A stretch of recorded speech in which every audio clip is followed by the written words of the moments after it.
This has been a long-awaited documentary for me. This documentary, Not Just a Goof, it validates my love for a Goofy movie. Sometimes, you're out there in the world all alone and you feel like you're the only one who loves a Goofy movie. And it's good to know that so many other people do. Except, when I go on the Rotten Tomatoes, there's only one critic review and less than 50 audience reviews.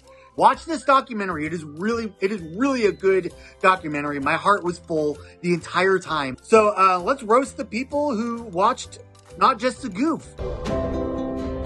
Oh, Dad. Full disclosure, I don't think there's going to be a lot of roasting going on here. I'm just going to be loving on this movie. Let's take a look at the one critic review from Ross Boname. Sorry if I'm getting your name wrong. Bonime from Collider says, Not Just a Goof is a loving tribute to a film that is just now finally getting the love it deserves. Not only does it document the struggle that it took for this movie to even exist. Alright, so it looks like everybody that's reviewed it has given it a very high score.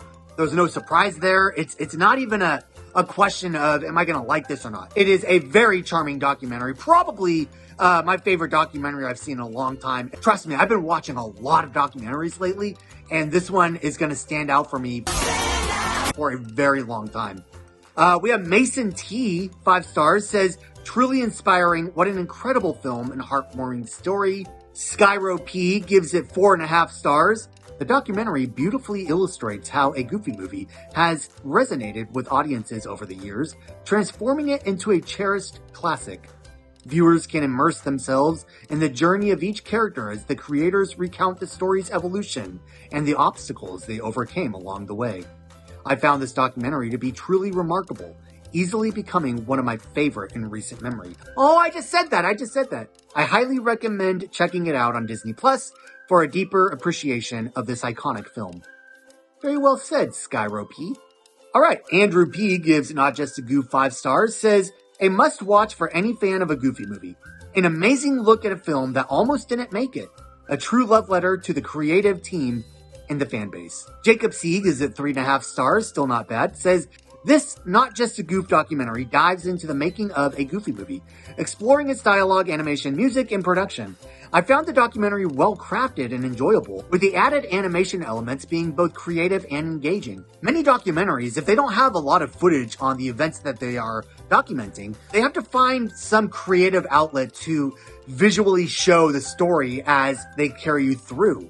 And so with this one, they have sketches, animations, becoming the creators of a Goofy movie. And I really loved that take. It was very creative and very visually pleasing for as simple as it was. Let's see. Jacob C goes on to say, my main issue was understanding the documentary's purpose. However, for fans of a Goofy movie and those interested in movie behind the scenes, this documentary is a must watch. Okay, so what was the point of it? Can I be brutally honest? Other than the point being that it was a love letter made from guys that grew up with the Goofy movie and loved it as much as I did, I think also, could it be a message to Bob Iger, to Disney itself? Look, you name one person, be that a bilingual toddler or a 95-year-old rugby player. Name me one person who would not go to the theater to watch a 2D animated film about Mickey, Minnie, Pluto, Donald, Goofy, Max, and it's an original story. It's done in 2D animation. Who around this entire globe would not go see that movie? Disney, Disney just spent how much? $280 million something dollars on Snow White. It has 1 star on IMDb and people across the world are hating it. They are throwing money in the wrong direction. The Disney people need to refocus on the simple things. Audiences everywhere are done with the giant bombs and the superheroes, the people flying in front of a green screen. We are done. We've seen it all. CGI cannot take us any further. In fact, it couldn't take us any further past The Lord of the Rings back in the early 2000s. That was CGI's peak. And Disney thinks that we want to keep seeing green screen, more CGI, more fake animals. No! Literally go back to the drawing board with a pencil and paint and a pen. Go back to the traditional way because look, 2D animation died a very early death. It was practically aborted. Look at the last 2D animated films we got. Tarzan, The Prince of Egypt, Atlantis. You say what you will about the movie, but it is beautiful to look at. Famous Treasure Planet. Princess and the Frog came when nobody thought we would get another one. That movie is freaking gorgeous. Why don't we get more of that? Along with a simple and traditional story. One that talks to the heart. Just like a Goofy movie. And so I think that the point of this documentary is to get Disney's attention. And by the end of the documentary, it shows that this is what people want. I'll even go so far as to say, make Kevin Lima the director of a Goofy movie, the director of Tarzan, the director of Enchanted, make him the CEO of Disney. Make him the CEO of Disney. Bob Iger has served his purpose. Thank you, Bob Iger, for the things you gave us. We applaud you. We praise you. Thank you. But you overstayed your welcome by about 5 years. I know you tried to escape, but they pulled you back in. You're done, man. You're done. Nobody likes what you're doing. You don't even know what you're doing. You have no idea. So appoint somebody who knows what he's doing. Kevin Lima needs to be the first in line for that position of CEO of Disney. Why not? He hasn't done a bad thing yet. He knows how to tell stories. He knows how to get good songs written.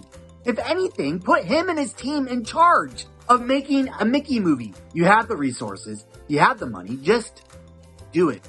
Keep this alive. Keep this type of storytelling alive. That's the point of this documentary.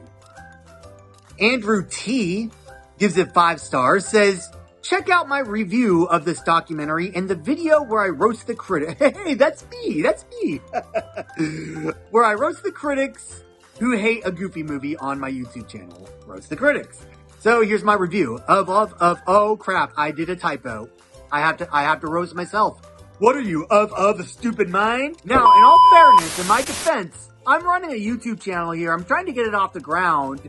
I'm editing scripts all day long. I don't have time to edit my Rotten Tomatoes review. I just had to get that 5 stars in. It picked my absolute favorite Disney movie, a Goofy movie. I thought my dad was the only dad who sat down to watch it with me. He hated cartoons, but he watched this one. Apparently, there's a gigantic following that are as moved by this underappreciated masterpiece. This documentary brought such happy tears and confirmed that I wasn't the only one who is obsessed with this movie. I hope Disney is paying attention, because if they hope to survive another 30 years, it's kind of like what I was just saying. If they hope to survive another 30 years, they better recapture the magic of a Goofy movie. I've always said that they need to make a feature film about Mickey Mouse and the whole gang. See, this guy agrees too. In 2D animation. There's not a demographic on the planet that, if done right, it wouldn't appeal to. You want to roast me on how bad my grammar is? Have at it. I deserve it. We don't want more expensive films. Keep the budgets modest and the story simple. That's what we want. That needs to be the new era of movies going forward. That's all I've got. Check out Not Just a Goof on Disney+. I'll see you in the next video. With the added animation elements,